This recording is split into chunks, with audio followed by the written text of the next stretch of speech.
हमारा अगला शब्द है एब्स्टिनेंस। तो इसका मतलब क्या है?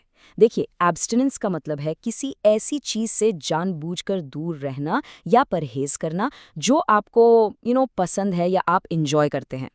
और ये परहेज ना अक्सर मॉरल यानी नैतिक, रिलीजियस यानी धार्मिक, या फिर हेल्थ रीजन से किया जाता है। बेसिकली ये एक तरह का सेल्फ कंट्रोल या संयम ही। चलिए एक एग्जाम्पल से समझते हैं।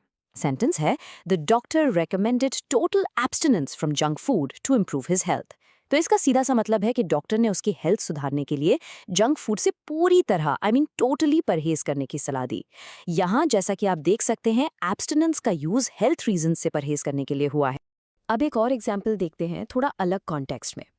Her abstinence from social media for a month helped her focus on her studies.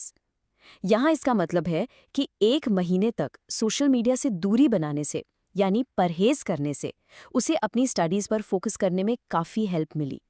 तो देखा आपने, यहाँ एब्स्टिनेंस का मतलब हुआ किसी आदत से दूर रहना ताकि आप अपने गोल्स पर अच्छे से ध्यान दे पाएं।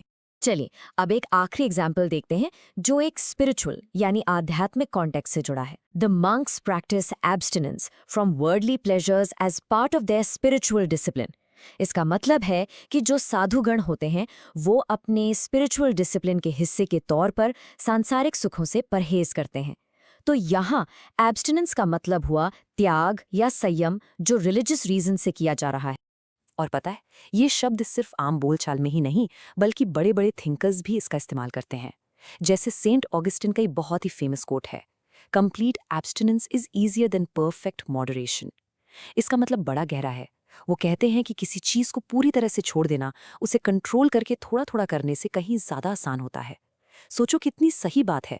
कभी कभी टोटल सेल्फ कंट्रोल ही बेस्ट रास्ता होता है।